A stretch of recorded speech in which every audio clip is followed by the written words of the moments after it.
très heureux de vous retrouver. Notre invité principal ce soir, c'est Jean-Paul Gaultier.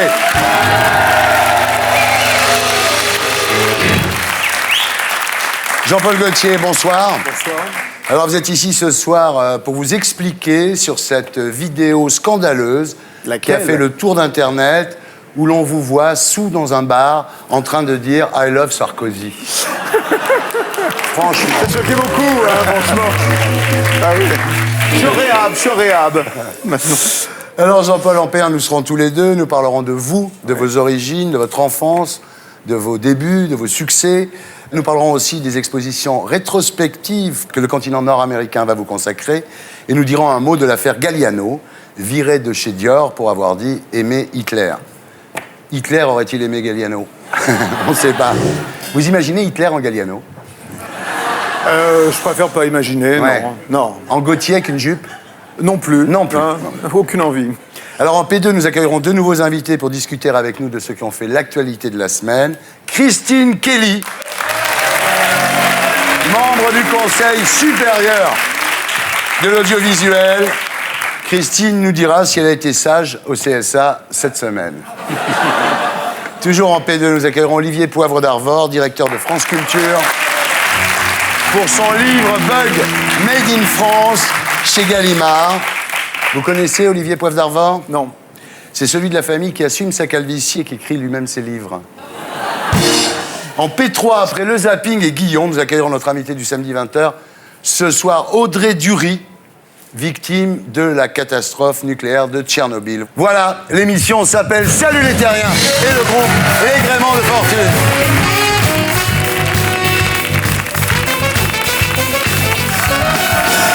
Jean-Paul Gaultier, rebonsoir. Le 17 juin prochain, vous entrez au musée. En effet, le Musée des Beaux-Arts de Montréal organise du 17 juin au 2 octobre une exposition rétrospective intitulée Planète Mode de Jean-Paul Gaultier, de la rue aux étoiles. Alors on pourra voir 120 tenues de prêt-à-porter, des robes de haute couture, des costumes de scène, des extraits de défilés de films, des dessins, des croquis. C'est la consécration. Oh là, j'en reviens pas. Hein. Ça me fout un coup un peu comme ça. C'est quoi? Ça annonce la retraite, peut-être? Ça sent le sapin. C'est vrai. Alors ensuite, l'exposition ira au Dallas Museum of Art et ensuite au Fine Arts Museum de San Francisco. Donc c'est énorme. Et le Louvre? Oh là. Alors, du HLM d'Arcueil au Grand Musée nord-américain, quel destin, Jean-Paul. Vous êtes né à Bagneux, dans les Hauts-de-Seine, et c'est ensuite que vous déménagez à Arcueil. Votre mère, caissière du restaurant d'une administration. De la Caisse des dépôts et consignations. Votre père, comptable. Ouais. Et votre grand-mère, qui aura tellement d'influence sur votre vie, infirmière, voilà. Alors, le fait de vivre dans une cité HLM, vous complexez un peu, et plutôt que de dire HLM Émile Raspail, vous disiez groupe Émile Raspail.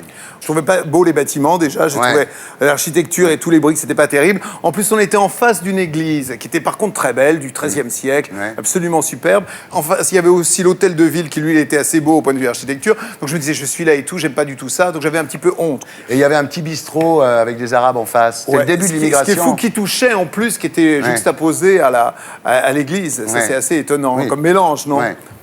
Alors, parents pas très riches, hein, mais à côté d'autres gens beaucoup plus fortunés, ils étaient largement moins mesquins, dites-vous. Ah oui. Par exemple, après avoir vu Devine qui vient dîner ce soir, vous dites et si moi je veux me marier avec une noire, et votre mère vous avez répondu, si tu l'aimes, c'est très bien.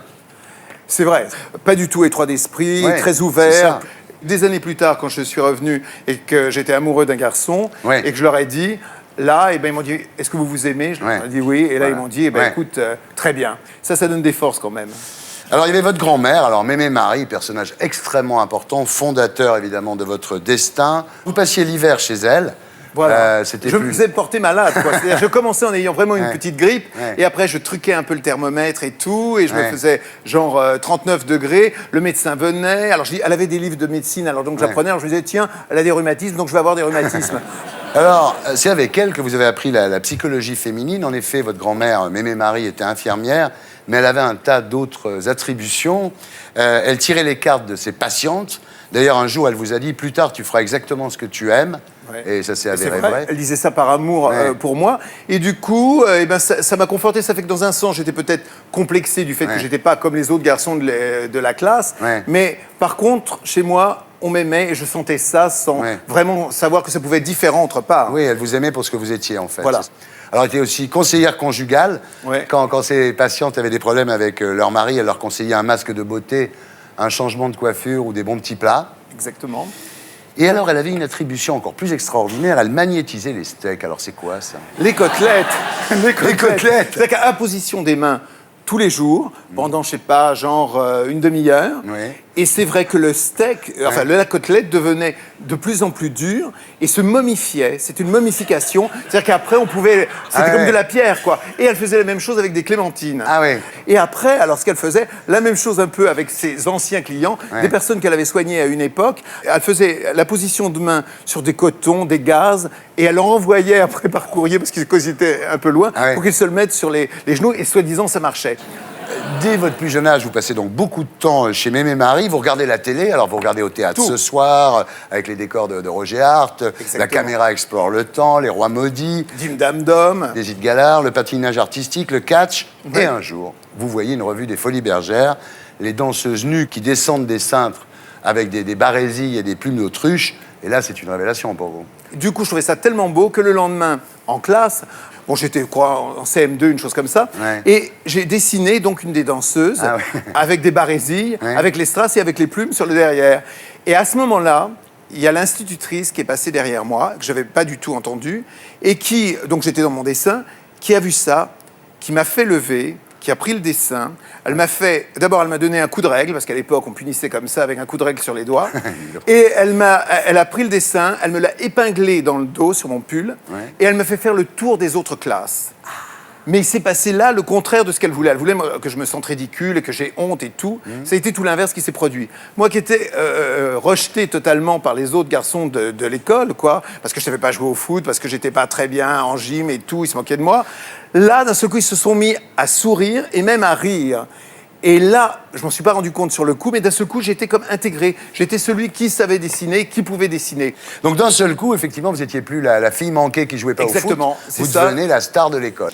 Alors, en fait, plutôt que des poupées, vous jouiez avec des ours, et des ours en peluche que vous habillez de vos créations.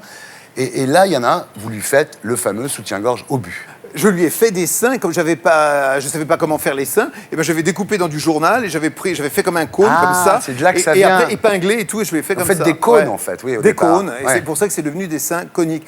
Mais enfin, c'était, disons, on va dire, c'était une espèce de transsexuel. Oui. Plus je lui faisais tous les trucs qui se passaient à l'époque, c'est-à-dire que il y avait Fabiola et Baudouin qui se mariaient, je le mariais, je les épousais. Il y avait le docteur Barnard qui avait fait l'opération du cœur ouvert et tout. Alors du coup, je lui faisais une opération, pas sur le sein, mais en dessous, là, en plein milieu. J'opérais aussi. Il subissait tous les préjudices, tout ce qui se passait dans la vie, quoi. Alors, toujours au rayon de vos grands classiques, c'est dans le placard de Mémé Marie que vous tombez sur un corset. Et un peu comme les seins coniques ont été l'apanage de Madonna, le corset est devenu chez vous très important. Et finalement, c'est ce qui a habillé votre parfum, quoi. Totalement. C'est-à-dire que j'ai vu cette chose bizarre, grande, imposante et lourde, qui était en satin cher. Déjà, j'ai trouvé ça joli. Il y avait tous ces lacets, il y avait des choses de métal et tout. Je ne savais pas trop ce que c'était, mais j'ai eu droit à la démonstration de ma grand-mère. Et elle se l'est mis. Et elle m'a dit qu'à l'époque, il y a bien des années auparavant, pour avoir justement la taille bien fine, elle ingurgitait du vinaigre. Et donc, au moment où elle avait le vinaigre, ça lui donnait une contraction d'estomac. Donc, elle respirait comme ça. Et là, on tirait. On tirait la ficelle. La ficelle, exactement. Et c'est comme ça qu'on arrivait à avoir la taille très fine. Et j'ai trouvé ça fascinant, quoi. Quelle formation. Et un jour, vous voyez le film de Jacques Becker avec Micheline Prel qui s'appelle Falbala, qui raconte la vie d'une maison de couture dans les années 40. Et là, vous décidez de vous lancer dans la mode. Je voulais faire ce métier qu'il faisait là. Je trouvais ça très beau et je pleurais à chaque fois et tout. J'étais assez bon public. Voilà. Et en 1970, le jour de vos 18 ans, Cardin vous embauche, voilà, ça c'est le début d'une grande carrière. Le jour de mon anniversaire. C'est incroyable. C'est drôle. Hein. Votre mère vous accompagne, place Beauvaux. J'étais trop timide, j'étais intimidé, je ne voulais pas y aller tout seul. Il m'a engagé comme ça. Je continue encore le lycée parce que j'étais un peu en retard. À force de me faire porter malade tout le temps, j'avais 2 années de retard, donc mon bac je l'aurais eu à 20 ans, je pense. Donc là j'étais en première. Et je lui ai dit, est-ce que je peux venir 3 jours seulement? Il m'a dit oui, pas de problème. Donc à mi-temps, j'ai fait un emploi à mi-temps. Et puis ça y est, c'était le début de... La carrière était lancée jusqu'au musée de Montréal, de Dallas, de San Francisco. Une carrière extraordinaire. Alors, un mot sur Galliano, donc styliste de Dior qui a été viré pour propos antisémites. Vous avez été un des rares à le défendre. Vous dites c'est tout le contraire d'un raciste. C'est quelqu'un vraiment qui n'a jamais, au contraire, qui a toujours montré, de par son travail, le fait qu'il n'était pas raciste. Il a montré une mode multiraciale, engagé des mannequins de diverses, de diverses ethnies, de diverses nationalités. Et je pense que vraiment, si vous voulez, là, on ne peut pas le juger là-dessus. En plus, qu'est-ce que c'est qu'une partie d'une vidéo? On ne sait même pas comment ça a commencé. Et bon, d'accord, c'est affreux ce qu'il a dit, mais je pense que c'est plus dû à le fait d'avoir bu, peut-être d'avoir aussi des médications et tout, et le mélange de tout, qu'il y avait quelque chose de toxique. Et je pense que c'est quelquefois, comme font certaines personnes, qui, pour se débarrasser, vont dire n'importe quelle horreur qu'ils ne pensent absolument pas. Et je ne crois pas que ce soit une vino veritas du tout. Et puis, quand on voit la vidéo, je trouve... On voit que la personne qui est en train de la sticoter, parce que c'est le terme, elle est très à l'aise, elle rigole même, et elle est comme ça, on est l'espèce de le taquiner, comme ça, pour qu'il réagisse. Vous pensez qu'il a pu être victime d'une provocation? Je ne sais pas, en fait, quelqu'un qui a revendu après, de toute façon, au Sun, en plus, donc pour de l'argent. Donc je ne sais pas, enfin, je pense que, oui, ça peut être tout au moins quelqu'un qui a profité de l'incident pour s'en servir après pour la suite. Pourquoi filmer ça en plus et continuer à le pousser? En plus, je crois que la seconde fois où ça s'est passé, la personne qui est, je crois, d'origine asiatique a dit qu'absolument pas, elle était désolée, qu'elle retirait sa plainte et qu'elle ne pensait pas du tout qu'il soit raciste. Voilà. Le problème, c'est que Marine Le Pen a demandé à Galliano de l'habiller pour le débat entre les deux tours. On se retrouve après la pub avec Christine Kelly et Olivier Poivre d'Arvor pour discuter avec nous de ceux qui ont fait l'actualité de la semaine. À tout de suite.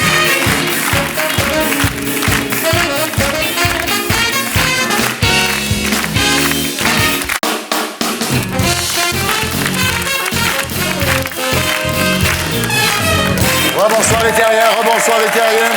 Nous sommes toujours en compagnie de Jean-Paul Gaultier, mesdames, messieurs. Et nous accueillons Christine Kelly et Olivier Poivre d'Arvor. Bonsoir. Alors, Christine Kelly, bonsoir. Vous êtes membre du Conseil supérieur de l'audiovisuel. Et la question que j'ai à vous poser est simple. Qu'est-ce que j'ai encore fait? Rien, pas de provocation. J'ai fumé un pétard chez Denisot, mais c'était il y a 3 mois. Il y a prescription. On a été tolérants. C'est vrai, je reconnais d'ailleurs. Je remercie le CSA, c'est tout à fait juste. Il faut être bien avec le CSA. Christine, vous avez été longtemps journaliste, notamment à LCI. À l'époque, vous faisiez quoi quand vous receviez une mise en garde du CSA? Vous rigoliez comme nous? En fait, quand j'étais journaliste, on avait tellement peur des mises en garde du CSA qu'on s'interdisait tout. D'accord. Et c'est vrai qu'on a peur de citer une marque, alors qu'on peut citer des marques. Si on en cite 3. Et puis, on peut citer une marque une fois, une fois, mais pas 4-5 fois d'affilée, et pas de façon laudative. Vous avez toujours été très sage, vous, de toute façon. Vous n'avez pas attendu d'être au CSA, Christine. Alors, on sait que le CSA est très attentif à la diversité à la télévision. Vous dites il n'y a pas de Noirs, il n'y a pas d'Arabes dans les couloirs de France Télévisions. Mais en même temps, il y a Zemmour dans les couloirs de France Télévisions. Donc vous comprenez pourquoi il n'y en a pas. Ils ont peur. Alors le CSA va lancer une opération des rebeux pour France 2, des Renois pour France 3. C'est bien, non?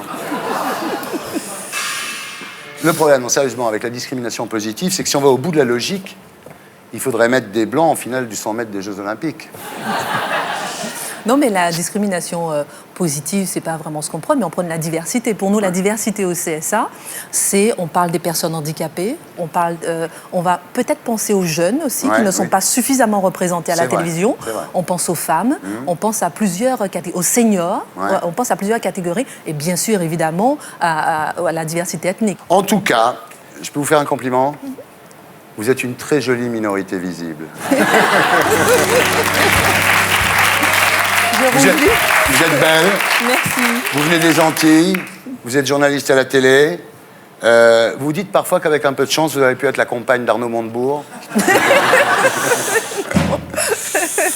Bien, alors, parallèlement au CSA, vous avez créé sous l'égide de la Fondation de France la Fondation Cas d'urgence, dont l'ambition est de venir en aide aux personnes en situation difficile, notamment aux familles monoparentales. Nous en parlerons dans le commentaire d'actu, après l'édito de Blacko, consacré aux nouvelles parentalités. Voilà. Vous le savez, nous n'avons pas le droit de parler de politique ce soir. Élection cantonale oblige. C'est pas la faute du CSA, hein, c'est une loi. Qui dit pas de promotion électorale, je crois, effectivement le week-end où il y a, quand il y a les cantonales. Mais nous, on fait vachement attention. Je remarque. On n'a pas envie d'avoir d'histoire avec vous. Vous n'en aurez pas. Ça se passe bien jusque-là, j'ai pas envie de me foutre dans la merde. Bon.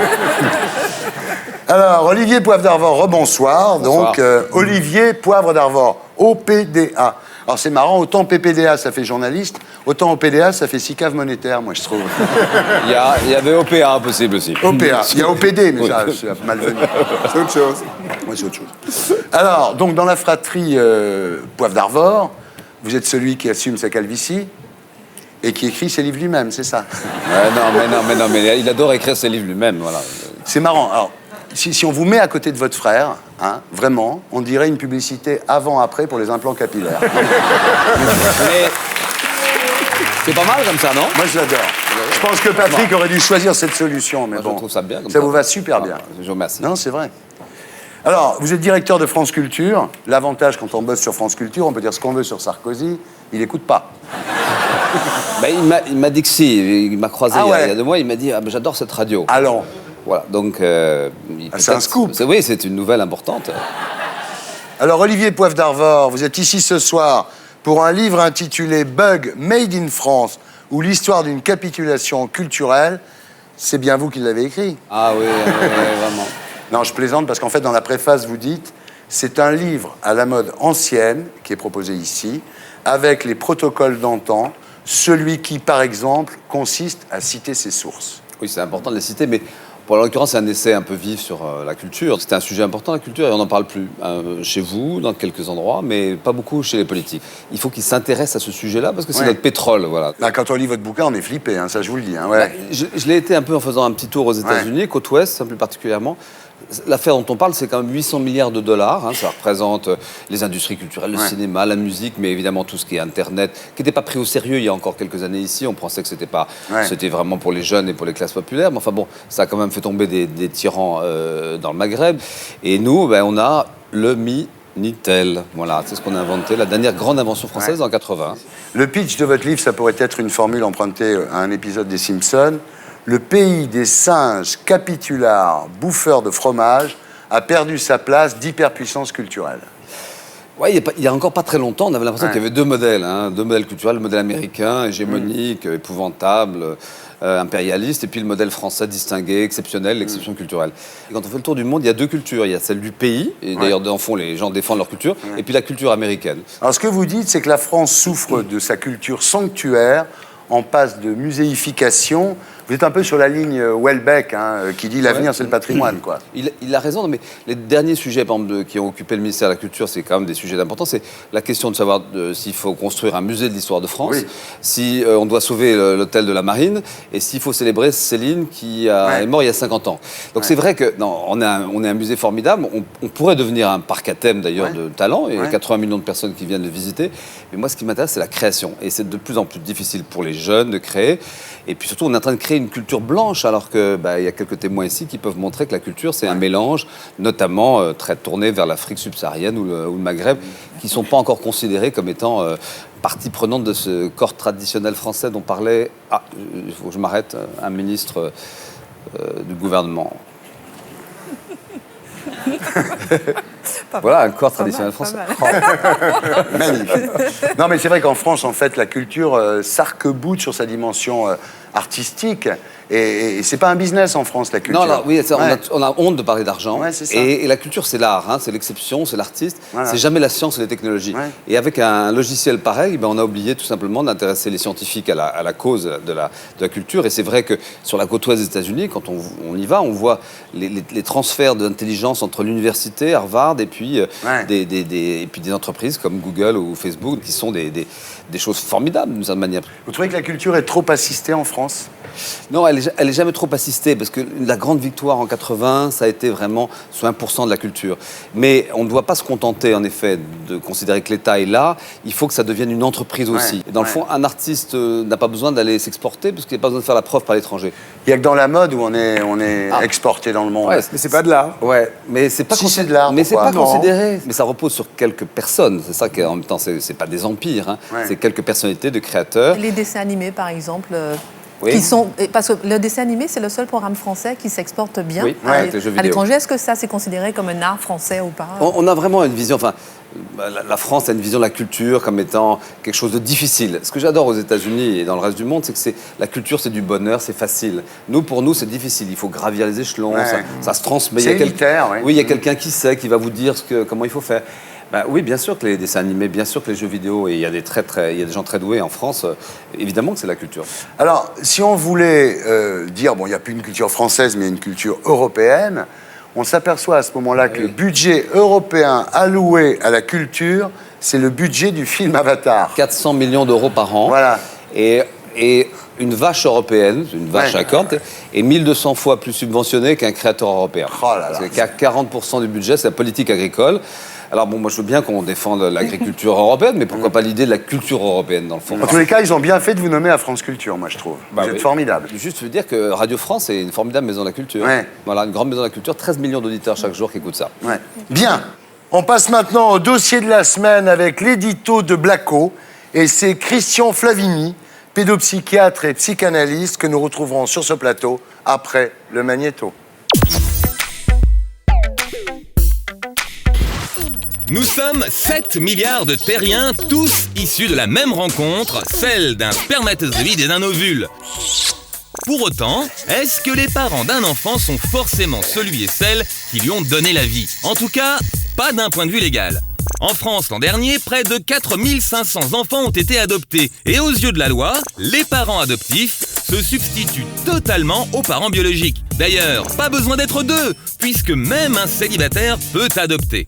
En revanche, si vous vivez en couple avec quelqu'un du même sexe, là, vous n'avez aucune chance.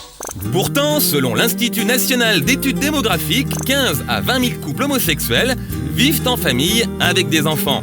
Mais pour adopter, il a fallu que l'un des deux fasse la démarche en célibataire et son conjoint ne peut pas partager l'autorité parentale. Alors c'est vrai qu'être élevé par deux papas ou deux mamans, c'est pas très catholique. Pourtant, plusieurs études affirment que les enfants élevés par un couple homosexuel ne sont pas plus malheureux que les autres. Ça paraît donc d'autant plus injuste que les homosexuels français ne puissent pas adopter qu'aux Pays-Bas, en Espagne, en Argentine, au Brésil, les homosexuels ont droit de se marier et d'adopter. Mais bon, la société française évolue petit à petit. Jusqu'en 82, l'homosexualité était encore considérée comme un délit. Ciel de mon mari. En 99, Roselyne Bachelot était la seule des 140 députés RPR à avoir voté en faveur du Pacs. J'y ai gagné une notoriété et j'espère bien m'en servir pour d'autres combats. Et pourtant, 10 ans plus tard, même le FN n'y est plus opposé. Comme quoi, les temps changent. Aujourd'hui, 49% des Français sont favorables à l'adoption pour les couples homosexuels, contre 30% seulement il y a 10 ans. Encore mieux, chez les jeunes, c'est 75% de l'opinion qui est favorable à l'adoption pour les couples homosexuels. Alors on se dit que forcément, cette mesure finira bien par être adoptée. C'est juste une question de patience. Voilà, c'était l'édito de Blacko, mise en image de Julien Grapp. Alors, Christian Flavini, bonsoir. Vous êtes pédopsychiatre et directeur du département de psychanalyse de l'enfant et de l'adolescent à l'hôpital de la Pitié-Salpêtrière. Bienvenue parmi nous. Merci, merci de votre Voilà, accueil. alors, pas le droit de parler politique ce soir, comme nous sommes la veille des élections cantonales, n'est-ce pas, Christine? C'est bien ça.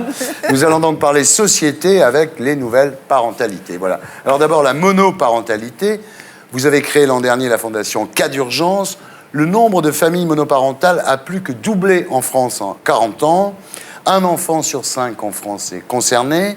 Et le 7 avril, vous organisez un grand colloque sur le thème « Famille monoparentale, parlons-en » sous le patronage de Roselyne Bachelot. c'est pas rien. Donc vous avez parlé de quoi? De garde d'enfants, d'éducation, de logement. Une femme qui travaille, par exemple, comment elle fait le jour où il n'y a pas de maîtresse à l'école? Eh bien voilà, c'est super compliqué. Ouais. Ou bien elle n'arrive pas à travailler, ou bien elle ne peut pas aller chercher un emploi, elle ne peut, ou bien elle a des horaires décalés. Dans une association que j'ai aidée avec ma fondation, une femme m'a expliqué comment elle a rencontré par hasard une petite fille dans une cabine téléphonique. Sa mère, qui était femme de ménage et qui finissait à 21h30, lui disait à 16h30, quand tu as fini, je ne peux pas aller te chercher, je ne peux pas te payer une garde d'enfant, va dans la cabine téléphonique, enferme-toi, fais tes devoirs et maman arrive à 21h30. C'est ça la réalité de ces femmes qui élèvent souvent seules leurs enfants, et les sujets sont tellement nombreux. Un tiers des familles monoparentales sont sous le seuil de la pauvreté. Vous faites des trucs extraordinaires parce que, par exemple, vous aidez ces femmes à passer leur permis de conduire pour pouvoir aller chercher du travail. Enfin, c'est très précis comme action. Tout à fait, absolument. Qu'est-ce qui vous a amené à vous occuper de ça, Christine? C'est parce que le premier appartement que j'ai loué, que j'ai pu avoir quand j'étais une grande jeune fille, j'ai été très choquée d'être la seule jeune fille et que toutes les autres habitations, c'était des femmes seules avec des enfants. Ça m'a marquée. Vous faites pas que souffrir les animateurs, finalement. Alors vous allez adopter une petite fille.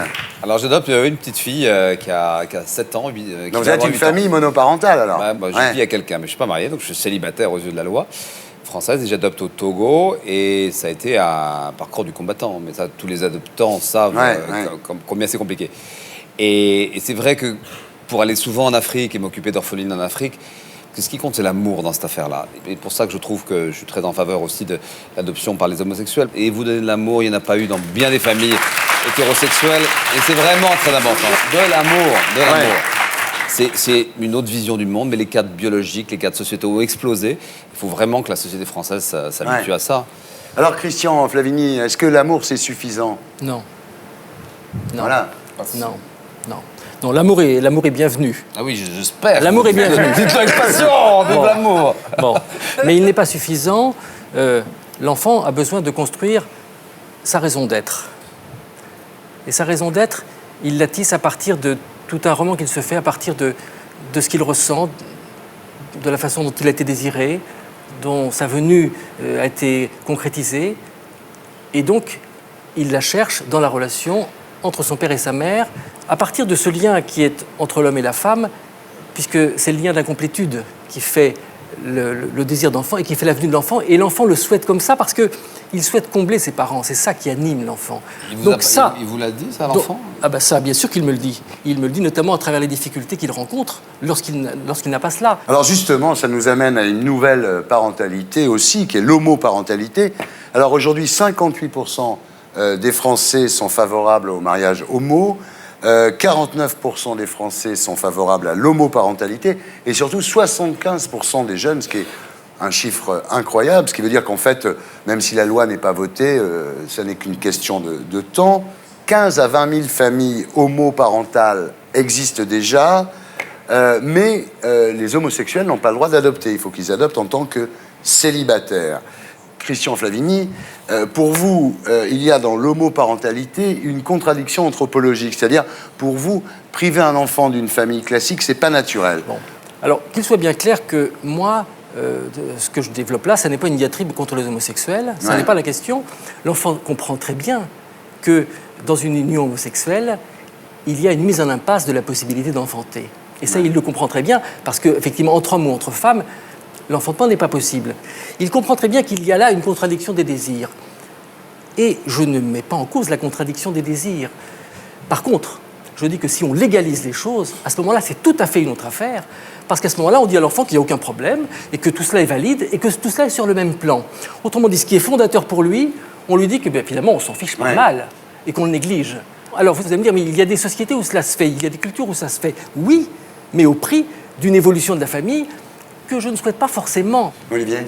Dans une famille africaine, par exemple, celle que je fréquente au Togo, là, il y a plusieurs mères, il y a plusieurs pères, il y a des tontons. Moi, j'arrive là-bas et tout le monde m'appelle tonton. C'est formidable. Et il y a du papa. je sais pas, il y a de la générosité, il y a de l'amour. Est-ce que tout ça, c'est pas finalement une société du caprice? C'est-à-dire, j'ai 60 ans, je vais adopter un enfant, je vis avec un copain, je vais adopter un enfant, je vis avec une copine. Est-ce que les enfants en souffrent finalement? C'est une société de la toute-puissance. Ouais. Chacun fait aussi ce qu'il peut dans les situations individuelles. Je ne porte aucun jugement sur les situations individuelles. Je pose le problème de la légalisation, parce que la légalisation, c'est une banalisation. Cela entérine un principe. À ce moment-là, si on se met à négliger collectivement ce qui est le cœur de la vie affective de l'enfant, on change de conception de la famille et on en aura les conséquences. Moi, je suis assez choqué quand même par votre attitude et votre réaction. Là, ce que vous avez l'air de dire, c'est comme si, en fin de compte, dans des amours homosexuels, l'amour n'existe pas, n'est pas là. Pour un enfant, ce qu'il a besoin avant tout, c'est d'amour. Je vois par contre des cas, des enfants qui ont, entre guillemets, mal tourné, on va dire, ou qui vivent mal leur vie, leur propre vie. C'est quand ils se sont rejetés, et ça peut être tout à fait au sein de parents hétérosexuels totalement. Vous m'avez très mal compris. Oui, sûrement. Je n'ai jamais dit qu'il n'y a pas... J'espère. Oui. Je n'ai jamais dit qu'il n'y a pas d'amour homosexuel. Et d'ailleurs, je rappelle au passage que c'est Freud, le premier en 1905, qui a bien spécifié qu'il n'y avait aucune raison de faire des homosexuels une catégorie à part. Je le précise parce que c'est important de voir comment la psychanalyse a aidé à la compréhension de l'homosexualité et donc à la tolérance à l'égard de l'homosexualité. Vous avez dit que l'enfant devait sentir le désir. Vous pensez, donc, d'après ce que vous avez l'air de dire, ça veut dire que des homosexuels, hommes ou femmes, ne peuvent pas avoir le désir profond d'avoir un enfant et que l'enfant ne sentirait pas. Je crois que je n'ai jamais dit ça. L'envie d'enfant pourrait très bien être chez moi. Il se trouve que ce n'est pas le cas puisque c'est trop tard maintenant et tout, même si c'était possible maintenant. Tu l'as eu ce désir à un moment? Oui, je l'ai eu à un moment et c'était pas possible. Question à vous poser. Parce que on a finalement bien fait de ne pas parler de politique. Finalement, c'est une bonne idée.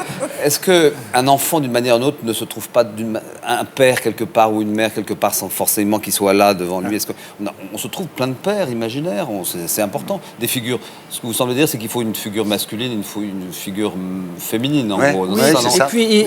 Et puis, il faut quelque chose qui donne la représentation du fait qu'il y a eu leur attirance et leur désir de faire l'enfant, de faire l'enfant comme l'incarnation un peu de leur relation, c'est ça. Moi, j'ai jamais pensé à mes parents comme ça. Ah ouais. Ce que dit Christian, c'est qu'en fait, il ne comprendrait pas l'enfant que le père l'ait privé d'une mère ou que la mère l'ait privé d'un père. Voilà. Alors, est-ce qu'il y a des études qui ont été faites, c'est-à-dire, est-ce qu'on a regardé des enfants de couples homosexuels, hommes ou femmes d'ailleurs? Je vais vous dire, il n'y a pas d'études approfondies. Il y a des études un petit peu apologétiques qui sont faites un peu par questionnaire. Mais la question, c'est quoi? C'est qu'au niveau éducatif, mais les homosexuels ou les personnes âgées, etc., mais se débrouillent comme les autres, c'est-à-dire comme ils peuvent. Moi, je voudrais dire, la Cour européenne des droits de l'homme a condamné la France parce qu'elle a refusé un agrément à un couple homosexuel. Donc la Cour européenne des droits de l'homme est pour l'adoption d'un enfant par les homosexuels. On se demande, pourquoi est-ce que l'Allemagne, le Royaume-Uni, la Belgique, l'Espagne, tous les pays autour de nous adoptent, C'est vrai, la Cour européenne des droits de l'homme est l'antenne du droit anglo-saxon en France. On l'a vu à propos du transsexualisme. Tout cela est couvert par la Cour européenne des droits de l'homme au nom du respect de la vie privée. C'est une question des principes qui est dans le sens du droit anglo-saxon. Ça mérite peut-être d'être discuté, mais il est vrai que la France a dû se plier par rapport à cela. Moi, je pose le problème de l'intérêt de cette évolution vers la culture anglo-saxonne. Parce que la culture anglo-saxonne n'est pas sans faire problème par rapport, je dirais, à ce qui concerne l'enfant. La culture anglo-saxonne, grosso modo, privilégie, moi je dirais, l'intérêt des adultes, et je vais même être un peu plus sévère, l'intérêt des adultes qui ont de l'argent. Et eux, c'est vrai, ils peuvent obtenir ce qu'ils veulent. Ils peuvent obtenir la gestation pour autrui, etc. Il y a toute une marchandisation qui correspond à une éthique qui fonctionne là-bas. Et on peut vendre son ovocyte, on peut se financer une adoption. Être mère à 60 ans. Alors là, moi, je pose la question, est-ce que nous souhaitons cette évolution? On a dit la France est retardataire. Eh bien, moi, je ne sais pas. Je trouve ça très intéressant que ce soit un psychanalyste qui nous ramène aux normes, finalement, qui pourraient apparaître un peu réactionnaire si c'était pas dans sa bouche. Je trouve ça très intéressant. Alors moi, je discuterais quand même, Thierry, la notion de norme là-dedans. Moi, je ne défends pas de normes. Donc le fait de prétendre qu'il y aurait quelque chose de normé là-dedans est inexact. Les homosexuels s'en servent un peu en disant « Oui, vous nous rejetez parce que nous ne sommes pas dans la norme. » Mais non. Oui, je sais pas. Le désir d'enfant, c'est quelque chose de très très fort quand on l'a. Moi, je sais, j'ai eu vraiment ce désir d'adoption. Je vis avec une femme, donc rassurez-vous. Oui. Et C'est plus fort que tout. Et puis quand vous voyez ces enfants qui ont envie, tout simplement, que quelqu'un soit leur papa ou leur maman, tout ce que vous me dites me paraît plein de bon sens, mais un peu décalé quand même par rapport à une société qui est ouverte, qui est généreuse. Mais moi, je dis que c'est une société qui est perverse et qui est violente. Enfin, je caricature un peu, voilà, mais... anglo-saxonne, perverse... Non. Oui, mais Là, attendez, je donne quelques exemples quand même. Bon, la société anglo-saxonne, elle accepte qu'il y ait une femme qui avait 6 embryons, qui a eu 6 enfants. Elle accepte qu'elle en fasse 8 de plus. Elle a accepté qu'il y ait un président noir, tiens, c'est pas mal. Mais il n'y a pas de... C'est pas si mal, c'est anglo-saxon. Mais il n'y a pas de problème. Voilà. Non, moi je parle de l'enfant là. Je parle 14 enfants. Je parle pas des prisonniers. Je parle. Bon, c'est quelque chose qui, je crois, serait inenvisageable dans la société française. Quelle est la société qui défend le mieux la compréhension de l'enfant, l'intérêt de l'enfant? Voilà, moi c'est la question que je vous pose. Finalement, on nous prépare un débat sur l'islam, mais ça serait bien de faire un débat sur la famille, non? Ah, intéressant. Et alors, j'aggrave mon cas parce que ma petite fille est d'origine peul et donc elle est musulmane en plus. Hein. Oui, alors elle va avoir droit à des débats. Elle arrive en juin ici. Voilà. Très bien, merci. Christian, merci d'avoir été avec nous. Nous, on se retrouve après la pub avec le zapping, Guillon et notre invité du samedi 20h. Ce soir, Audrey Dury, victime de la catastrophe de Tchernobyl. À tout de suite.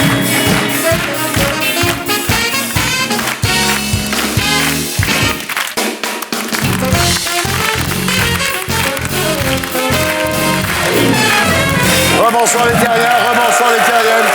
Nous sommes toujours en compagnie de Jean-Paul Gaultier, Christine Kelly, Olivier Poivre d'Arvor. Et nous accueillons notre invité du samedi 20h ce soir, Audrey Dury. Bonsoir. Alors Audrey, aujourd'hui, les experts n'hésitent plus à comparer la situation à Fukushima à la tragédie de Tchernobyl. Vous avez été victime de Tchernobyl. Oui, tout à fait, oui. Vous nous raconterez ça à 20h.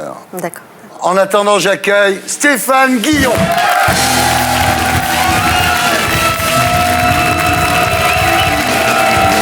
Bonsoir. Bonsoir Stéphane. Le CSA est là.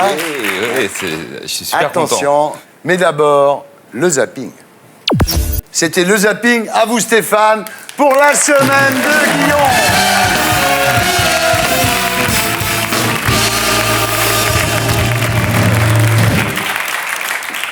Ce soir, une revue de presse très compliquée. On ne peut ni parler politique à cause des élections cantonales, ni plaisanter sur le Japon. Eh non, c'est trop tôt, faut attendre, il y a un délai. Et en plus, c'est risqué. Un humoriste américain ayant raconté une blague sur le Japon a été viré de la télé. Ah ouais. Alors, je vais vous la raconter. J'ai déjà été viré de la radio. Alors, c'est l'histoire d'un type qui veut s'installer au Japon. Donc, il y va, il rencontre un agent immobilier et il lui dit « Ah, c'est joli ici, le bord de mer, tout ça, mais il n'y a pas d'école. » Et l'autre lui répond « Attendez 5 minutes, il y en a une qui va arriver. »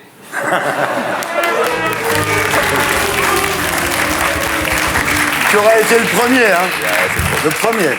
C'était trop tôt. Oui, mais non. Une jeune chinoise, Zheng Guigui, née sans doigt à la main droite, est en passe de devenir une des plus grandes pianistes mondiales. Un espoir pour toutes les mamans japonaises qui accoucheront dans 9 mois. Avec une seule main, bébé peut devenir virtuose.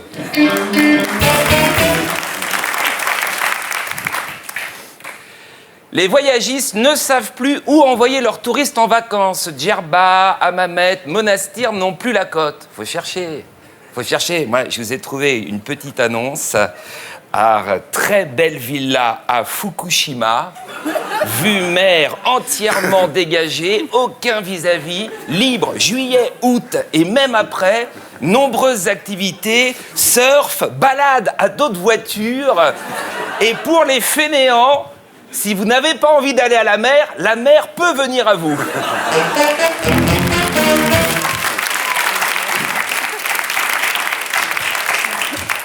Comme disait Renaud, c'est pas l'homme qui prend la mer, c'est la mer qui prend l'homme. C'est trop tôt, peut-être. Non, pas du tout. Non, je trouve ça très bien. Ça nous libère un peu. Ouais. D'après le directeur adjoint de Météo France, les particules radioactives japonaises pourraient atteindre l'Europe dans 10 jours. Pas de panique. La radioactivité déteste la France. Souvenez-vous de Tchernobyl, le nuage avait freiné à nos frontières et était passé par l'Espagne. Donc, a priori, pas de pianiste manchot. Chez nous, on a déjà Klederman, ça suffit.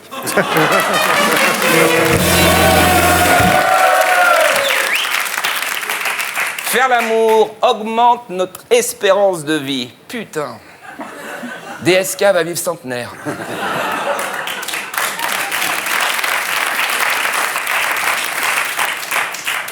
Ça, c'est pas de la politique. Non. Il n'est pas candidat, donc c'est pas de la politique. Joker. Pas cette fois. Merci. DSK furieux contre le documentaire que lui a consacré Canal+. C'est vrai que les images où l'on voit DSK fatigué se plaindre auprès de sa secrétaire de l'avoir réveillé trop tôt, non. C'est de la vie privée, ça. C'est dégueulasse de montrer ça comme ça.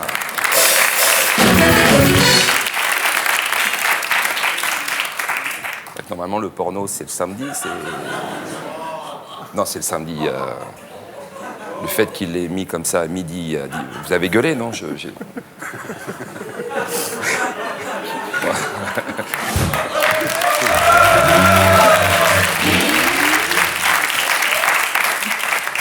International, d'après Bernard-Henri Lévy, il sera très difficile maintenant de faire des fellations aux dictateurs du monde arabe. Est-ce qu'on a fait des pipes à Kadhafi? Il y a des chances. Il y a des chances. Quand on installe à quelqu'un une tente en pleine nature, sur une période très courte, généralement, il y a des putes.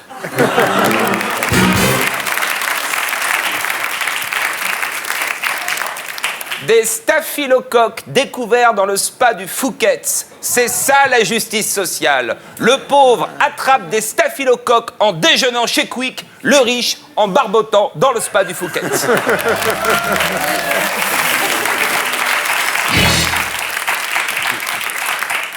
Les joueurs de l'équipe de France de foot vont jouer en marinière. Non, non, non, non, non. La révolte en Afrique du Sud, c'était il y a 8 mois. Ils ont été punis, suspendus. On leur a retiré leur prime de match. Ça suffit. Les humilier encore plus en les faisant jouer en marinière, non. Et pourquoi pas en kilt pendant qu'on y est ou avec une plume dans le cul. Ça suffit. On passe l'éponge.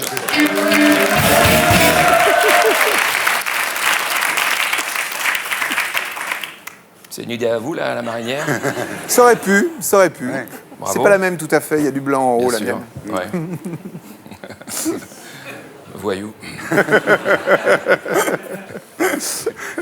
Radio France a décidé de rapatrier la quasi-totalité de ses envoyés spéciaux au Japon. Ah oui, oui, oui, il y a déjà 2 grands irradiés à la maison de la radio. Ça suffit.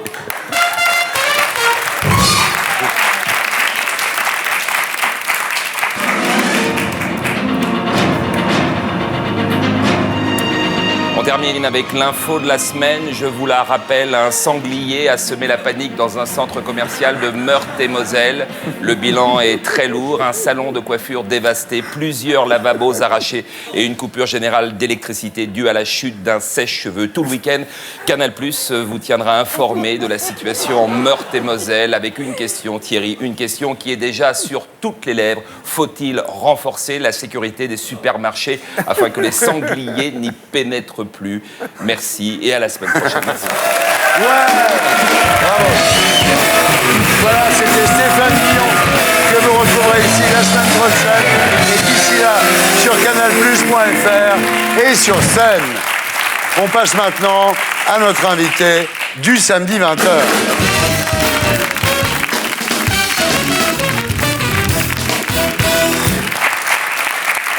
Audrey Dury, rebonsoir. Vous et votre sœur jumelle Estelle êtes nés le 30 mai 1974 à Saint-Étienne. Oui.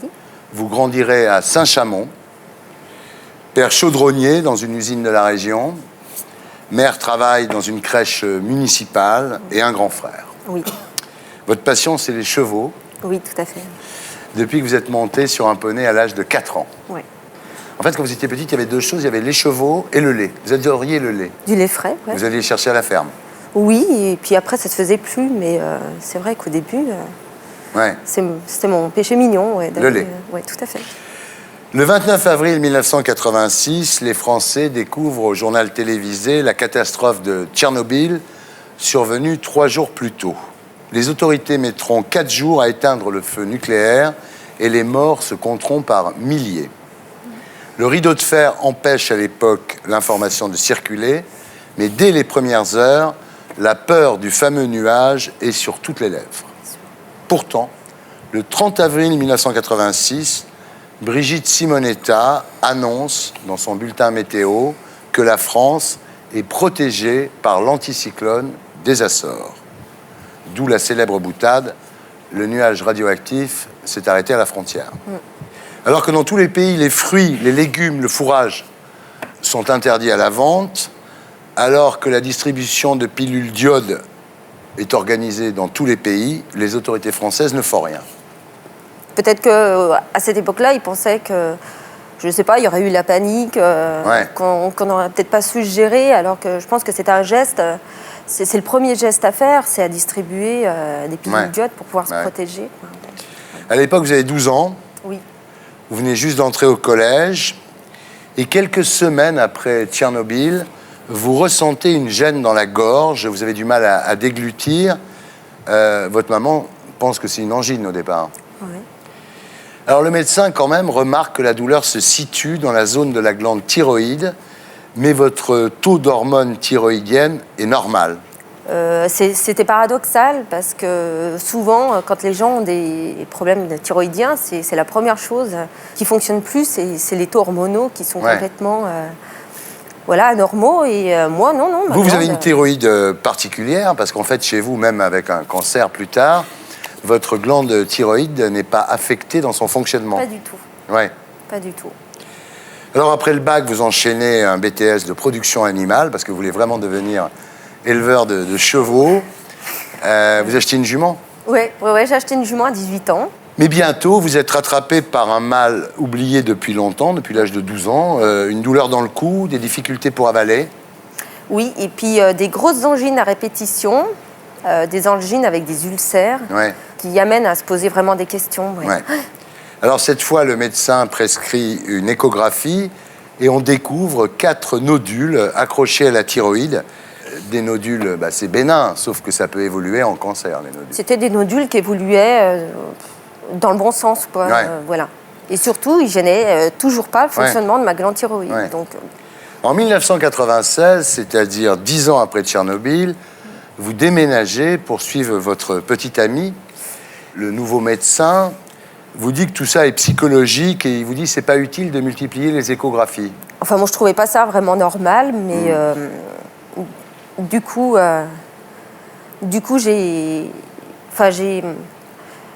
je me posais énormément de questions et je suis retournée voir mon médecin généraliste. Le médecin généraliste à Saint-Chamond, qui était votre médecin de famille. Là, on vous fait une prise de sang et on vérifie votre taux de thyroglobuline. Le résultat, c'est qu'il a explosé. Vous avez un cancer de la thyroïde. Voilà, là, ça tombe. Personne n'avait pensé à mesurer ce taux de thyroglobuline avant. Non, et heureusement que mon médecin généraliste y a pensé. Alors le médecin admet que c'est sans doute dû au nuage radioactif de Tchernobyl. Oui, tout à fait, En février 2000, on vous opère. Oui.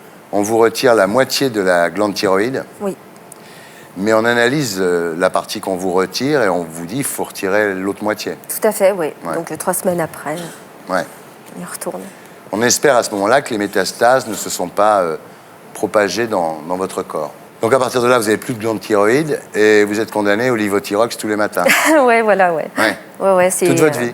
Ah ouais, là c'est à vie, Et puis bon, j'ai même aussi un cachet pour le cœur parce que le Levothyrox a tendance à faire un peu battre le cœur. Alors là, c'est le bouquet. Votre petit ami vous quitte. Oui. Quoi, il a peur de la mort? Ouais, moi aussi, mais Mais c'est dur à gérer. Bon, peut-être que j'avais changé aussi. Je pense que ça modifie une personne. C'est des épreuves. C'est des épreuves qui sont tellement difficiles que je pense qu'on doit changer. On s'en rend pas forcément compte, mais on change. Ouais. Et un jour, en vous lavant, vous sentez une grosse boule sur la clavicule. Et en fait, vous en avez partout. Et on découvre que c'est la rechute, quoi. C'est-à-dire qu'en fait, le cancer avait métastasé et il s'était reproduit ailleurs, quoi. Ben ouais, il partait vraiment au niveau des ganglions derrière la clavicule. Et... Là, on vous soumet à un traitement à base d'iode radioactive. Alors, le problème de ce traitement, c'est que vous devenez vous-même radioactive. Tout à fait, oui. On est du reste en chambre plombée. Oui, c'est-à-dire que les parois sont recouvertes de plomb. Hein. Pas de visite. Interdit. Interdit de sortir de la chambre, c'est la sauf prison, au moment des douches. On a des bracelets avec des alarmes et quand on dépasse certaines limites, ça se met à sonner. Et vous prenez de la morphine, ça vous fait mal? La première séance, c'était catastrophique. Bref, à 24 ans, vous vous préparez à mourir, vous écrivez à vos parents pour organiser votre enterrement. En fait,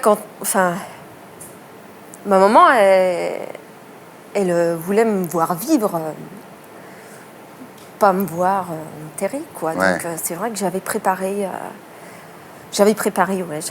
mes obsèques. J'avais dit à mon père, tu vois, c'est là. Et...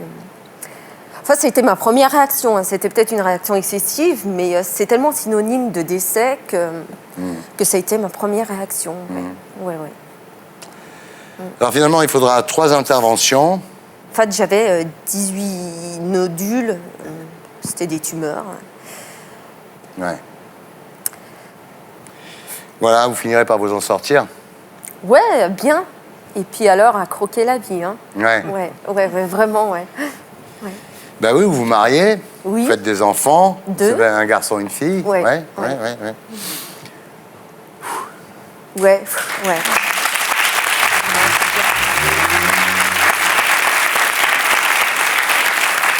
Le problème, ça va, mais le problème, c'est que vous avez pris 15 kilos. J'ai pris 15 kilos, C'est une renaissance et du moment où on retourne dans la vie, finalement, on s'accepte, quoi. Parce qu'on s'en fout d'avoir 15 kilos de plus, pourvu qu'on soit là, quoi. C'est l'essentiel, en fait. Voilà. Alors, en 2001, vous portez plainte contre X. C'est une procédure très, très longue, en fait, parce que ça fait 10 ans... Ce que je reproche, c'est pas... c'est le manque d'information, c'est le mensonge qu'il y a eu tout autour de ces histoires, c'est l'hypocrisie qu'il y a eu derrière. Je pense que ça aurait été plus simple de dire, voilà, ça a pété, d'accord, le nuage, il a passé les frontières, ça c'était... on aurait pu prendre au moins des dispositions pour qu'il y ait moins de cancers, peut-être pas de cancer, mais moins de cancer, et que des jeunes comme moi je demandais qu'à vivre. Évidemment, le parquet a demandé un non-lieu, donc on ne sait pas du tout quelle va être la réponse de la justice. Est-ce que c'est de Tchernobyl? Est-ce que c'est pas de Tchernobyl? Vous êtes sûr que c'est de Tchernobyl? D'abord, parce que quelques jours après la catastrophe, vous avez une douleur dans la gorge, et vous avez 12 ans à l'époque, et votre médecin s'inquiète de la thyroïde, donc c'était déjà très atteint dès le départ, évidemment. Ensuite, comme on l'a dit, vous buviez énormément de lait. Et c'est vrai que le lait est un produit qui peut être extrêmement radioactif en cas de contamination des pâturages. Et puis, on sait qu'autour de Tchernobyl, il y a une multiplication des cancers de la thyroïde chez les plus jeunes de 10 à 100%. Voilà, aujourd'hui,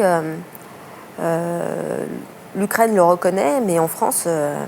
on tait encore, c'est très très tabou et j'en veux beaucoup par rapport à ça. Voilà, on m'a gâché ma jeunesse, on m'a gâché. Ça a été très compliqué pour avoir des enfants parce que les ovaires ils sont irradiés comme le reste du corps, donc ça marche bien moins, c'est très compliqué. Enfin bon, puis j'ai plus la forme que j'avais.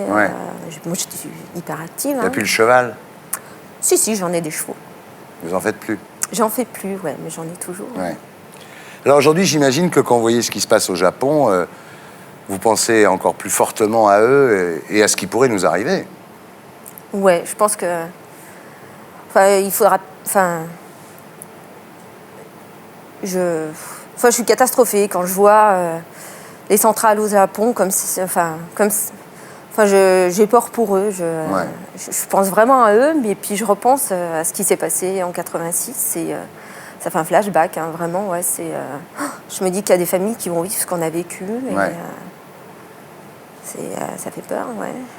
Je sais pas, moi, je m'en suis sortie, j'ai eu de la chance. Mais j'en connais autour de moi qui sont décédés, qui étaient jeunes. Et j'espère que non. J'espère, oui, que les gens ouvrent... surtout que les autorités prendront leurs responsabilités. Tout à fait. Et aujourd'hui, vous êtes 650 plaignants qui demandaient justice, quoi. Oui. Et puis, tous ceux qui n'osent pas, tous ceux qui ne peuvent plus. Donc, c'est vrai que ça fait beaucoup, sachant que ces 650 personnes-là, moi j'en fais partie, c'est vraiment des cancers qui sont liés à Tchernobyl. Alors c'est une plainte contre X, ce qui prouve bien qu'on peut accuser personne. Je sais, ouais, bien sûr. Mais bon, il faut faire bouger un peu les choses aussi. Vous le faites là. Voilà, on espère.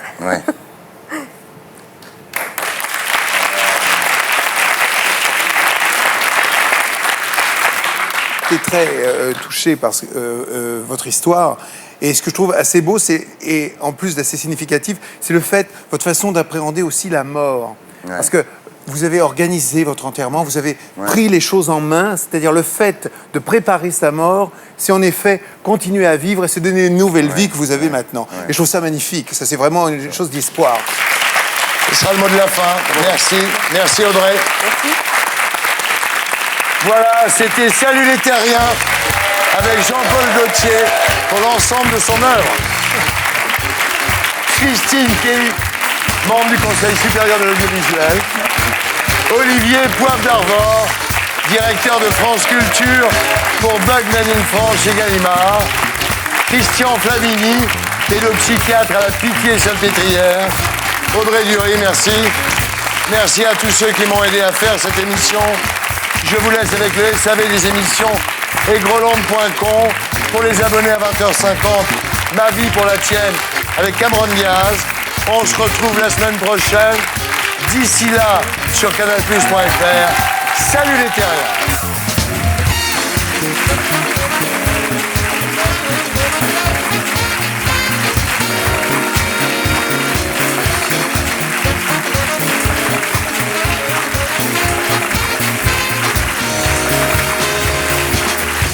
Et pour être sûr de ne rien rater de Inarditube, abonnez-vous et mettez un pouce bleu.